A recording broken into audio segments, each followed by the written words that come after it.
Hello, I was talking and my mic was off. Why not? That is so on brand with Auntie Sarsci though. But before I forget, darlings, happy Wednesday. How are y'all doing? I had a fabulous day, I thought. And well, it was work and then some more work and then, some more work. What else is there to do, right? I let's see. I was thinking what else I can share with you about work. It's just been projects on top of projects. So, anywho, with that, let's go ahead and seg into episode 10 of Love is Blind, season 6. I had to go look down at my mic and make sure that that was on. Shoot. Anywho, let's just get the great news out of the way, shall we? Okay. So, Amy and Johnny, my fave couple, they are still cute, still in love, and still steady in their shared goal of marriage. So I hope these two walk into that sunset hand in hand and still be in love in their 90s. Oh, ain't love grand? Yes, it is. Anyway, back to the shenanigans. It's the day of the argument. Remember, like a last episode, Laura and Jeremy had this argument because he went out to the bar or something, lost and found, something like that. And honey, he was lost for, I don't know, 6 hours. And Laura found him after the 6 hours, because she looked at his location. Anyway, Laura walked out on Jeremy, as you'd recall, and announced that she was out. So we now have that meeting that was supposed to happen between Laura and Jeremy's mom, but now it's just Jeremy and his mom and their dog at a dog park, I think. And he's explaining the reason for the collapse of his relationship with Laura to his mother. I mean, in this scene, he was more descriptive about the night in question because when he was talking to Laura, some I don't know hour ago or a few hours ago, however many hours have lapsed between him meeting his mom and his argument with Laura. Yeah, no, he was very terse. He was not trying to give any information. So I'm like, dude, if you're trying to get back in her good graces, this is really not the good time. I'm just saying. I feel like dude was already out the door. Like he just needed a big argument to like have an excuse to be out the door. But that's just what I saw and what I could read from the scenes on the screen. So anyway, back to this. I digress. Sorry. His mom, for her part, offers like a woman's perspective to the story, like a third party, right? And although she talks about Jeremy being in love with Laura, and hoping that, I guess in her mind, maybe them working it out, she's not oblivious to the fact that she may not have a daughter-in-law after this, you know. And Jeremy was shaking his head. I don't know if that was in agreement or in disagreement to her statement. I don't know. Well, all right then. I guess that's that between those two. And were we really surprised though? No, I know I wasn't, because one was overbearingly domineering. The other, well, also able to deliver barbs, was definitely not a match for the Ice Queen. Was it the case of each of them settling? Perhaps. Because neither one seemed truly enamored with each other. It was like a competition through and through, and unfortunately, old flames, not extinguished completely, darlings, will return to life as an all consuming fire, and in this case, is the ghost of Sarah Ann. But more on her later. For now, we have Jimmy and Chelsea meeting his parents and sister. And they're cute, you know, when they're not arguing. Now, with Jimmy's sisters and questioning Chelsea about what makes Chelsea think she's ready for marriage, because, as you know, and everybody can attest to this, who's been married and are still married, marriage is really hard. As for Chelsea's answer, quote, we communicate so well, and unquote. I was like, what the bacon? They do? Have we not seen her whiny, attention seeking ways? And Jimmy, oh, Jimmy, I can't. Jimmy just wanted to placate her. And he did add that they've had a couple of fights. Like a couple, sir. Mm, you are making my allergies run. Seriously. Seriously being generous, buddy. And for Chelsea to say that she doesn't think they've had fights, just conversations. Girl, how the fuck you converse with people in that way? Those are arguments, girl. Those are fights. Do you converse with people by niggling them to death? And when you don't get the answer you want, you switch to being the victim? I'm just saying. That is rich. You both really must want to not break your contract. Saying. Oh my gosh, that made me laugh. Sorry. So now we have AD with her mom waiting on Clay because, you know, he's all about his business. And it's nonstop, honey. So while they wait, AD is talking to her mom about her date, which she planned for the night before, but she didn't get to actually put it into action or see Clay's reaction to it because he didn't actually come home. She's actually seeing him for the first time since he left the house yesterday. Oh, well. Didn't we touch on that from the previous episode when they met his family? Okay, well, moving on. AD's mom seems impressed with Clay's hustle. And she does ask Clay how he feels about being married, being married in himself, like his own personal opinion, not like based off of someone else's example. And dude was working full time because he was busting out the Bible verse he read to AD in the pots. Like, oh, sir, pump the brakes because I am not sold. It still sounds to me though, like he's very performative. I'm glad AD's mom was more insightful in her advice to Clay and AD about marriage being your own. It's not other people's, as like Clay seemingly having to revert back to what had happened in his parents' marriage and seemingly using that as a crutch and or an excuse to perhaps, be to not be ready or something to that effect. Um, it's almost like he's holding himself up to that mirror and constantly checking if he's on the right track based off of that example. Sir, you need to stop self-sabotaging yourself. AD's mom also adds that she's advised AD that she needs to always go for the best. But does AD understand that though? It seems to me like based on what I see on the screen that she has settled also. She's settled because of the potential in Clay to provide financially.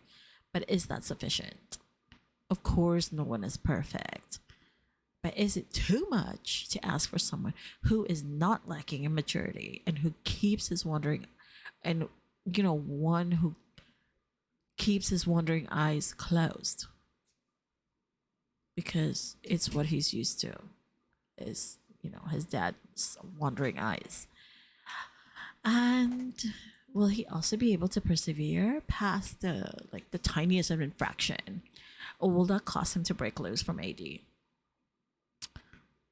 AD has already shown us she's willing to stick with this guy. Doesn't really matter what he does. But I think even that's a question here. Like, or rather, AD is willing to let him lead. But I don't think that's ever been a question because she's like a lost puppy, Yeah.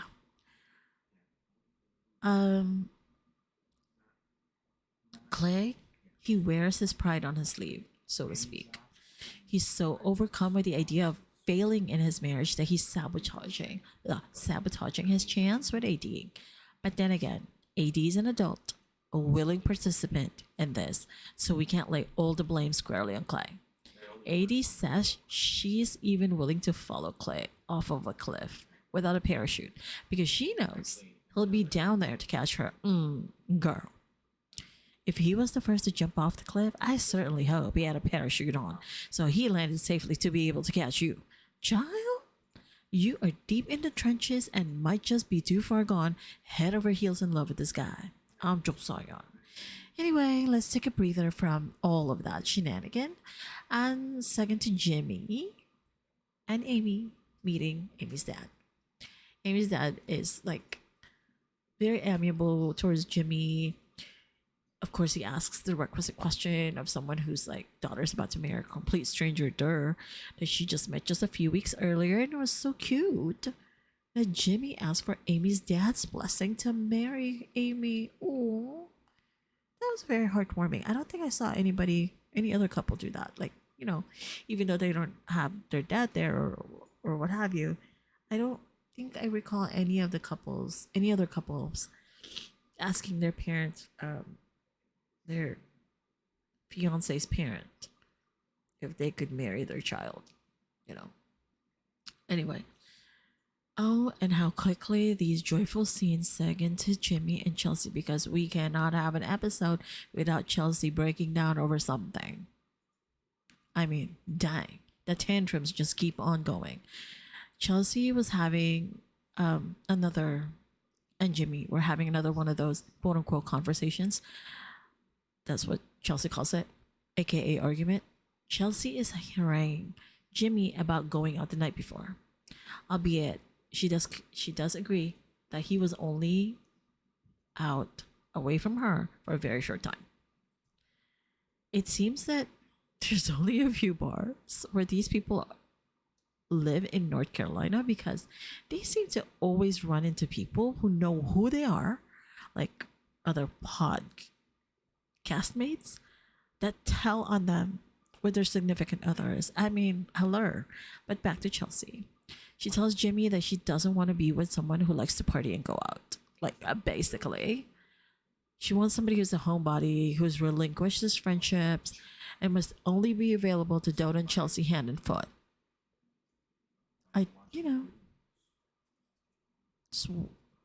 That's what I got from her statement. Chelsea continued that she's embarrassed that podcast mates message her, alluding that he's out with her, out without her. And, to her, it's a negative connotation. There's a negative connotation to it. Like, loud. The insecure machine in Chelsea's head is an energizer bunny. Jimmy, for his part, is sticking to his guns about needing some time away if he needs it to spend with his friends. And of course, these are the girls that Jimmy has introduced to Chelsea, so it gives. Suddenly, Chelsea's jealous of Jimmy's friends. Like, wow, girl. She's like envious of his whereabouts when she's not next to him. Girl, don't you work? Dang. Can he take a dump without telling you ahead of time? Hello, child. Then she pouts like an oversized toddler when Jimmy tells her that he's not willing to step back from his relationship with his friends, who he's known long before he got to meet Chelsea. I mean, hello, valid. I don't even know why that's an issue. Chelsea is the monster she desperately wants to get away from. Serious. And to top it all off, she brings up a one-night stand Jimmy had with his current friend that happened a long time ago, it seemed like. And to prove her point, Chelsea brought it up on camera because she didn't have any other argument that would stick. While subsequently also saying that she loves the girl. It's like, wow, girl, which is it? You're going to drag the girl who has nothing to do with you and your relationship with your fiance just to try to add more, just to stoke the flame of your argument that has really lost its footing a long time ago. And yeah, it's just what is going on? But she's not even done. She was not done trying to fish for information because she's brought up Jessica again. Girl, do you have a crush on the girl? Like, the Lord Jimmy finally said it to her face that Chelsea is insecure about Jess. Boom. Mic drop. You done pushed him off the ledge, girl, and his filters have all been crushed at the bottom of that hill. So thank goodness he's laying it all out. That their conversation is unreasonable, regardless if she keeps harping about the same tired point she's trying to make stick. Jimmy, clap, clap, clap for you, boo. He even added that if she doesn't want to be with him anymore, neither does he. He's like, done. Washing my hands of you too, if that's what you want, boo. Damn. Well, shit. Jimmy, you finally entered our screens, honey. Did those balls drop finally? Chelsea is way too immature to even realize the hurt she's causing herself and Jimmy. You are an overgrown toddler constantly needing validation and attention. And when you don't get it, you throw a life-size tantrum. You need new friends, Chelsea. But first, a therapist. Yep. Because after you've overstepped your boundaries with Jimmy, you dare ask him to stay? What the Jimmy! Cut the cord and don't look back. My God. Ugh, you two are exhausting. Next, we have AD and Clay, who just filled out their marriage license. And sadly, AD has to type in her father's name and has to click deceased. And it's a very sad thing. Of course, you want your dad to be there to walk you down the aisle, right? As for Clay, he's talking again about his parents' failed marriage and their divorce and the cheatings that led to the demise of that.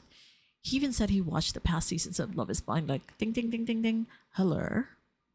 Light bulbs just like lit up the size of New York for me when he said that. Like, what seasons have you been watching? And he adds that seeing those examples of cheating and him realizing that he's immature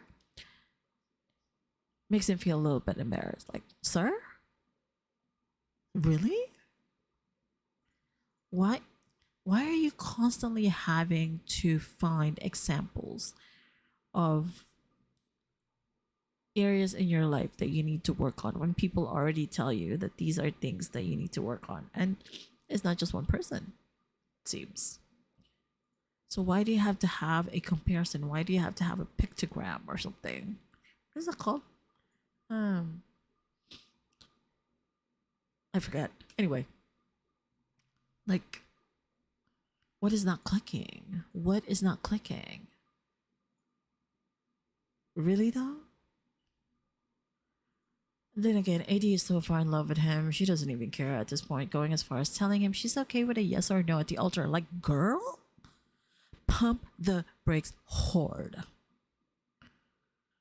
Girl, AD, why are you even bringing this all the way to the altar? If you're willing to settle for that kind of embarrassment, cut it here and now. You don't need to go all the way there just to be embarrassed, girl. The timeline thing, you're either here for the right reason or get the fuck out. She did try to redeem herself by telling Clay she's not going to keep dating him if he's not willing to marry her, even if he decides to extend their engagement instead of marrying her. He just needs to let her go. Or she needs to let him go. My God. These two are not as explosive as Jimmy and Chelsea, but they do this like dance that's also taxing. And it's getting on my nerves. But wait. We're not done with the drama of Chelsea and her crocodile tears apologizing to Jimmy, but not really apologizing to him. She's an expert in display. She really is. She's just seeing her on the screen is beyond taxing at this point. Sorry, not sorry. And where are we headed to? Hello, more dramatic antics at the lake, of course, because this drama isn't dramatic enough unless you have a reunion of sorts for all the podcast mates, including the thorn on the side of Laura and Chelsea, Jessica and Sarah Ann, respectively. Before that, though, we have Laura, Amy, and Chelsea talking to themselves about what transpired between Laura and Jeremy and the Sarah Ann debacle. Is Laura correct in her assertion that she doesn't respect Sarah Ann and her snaky ways? Absolutely.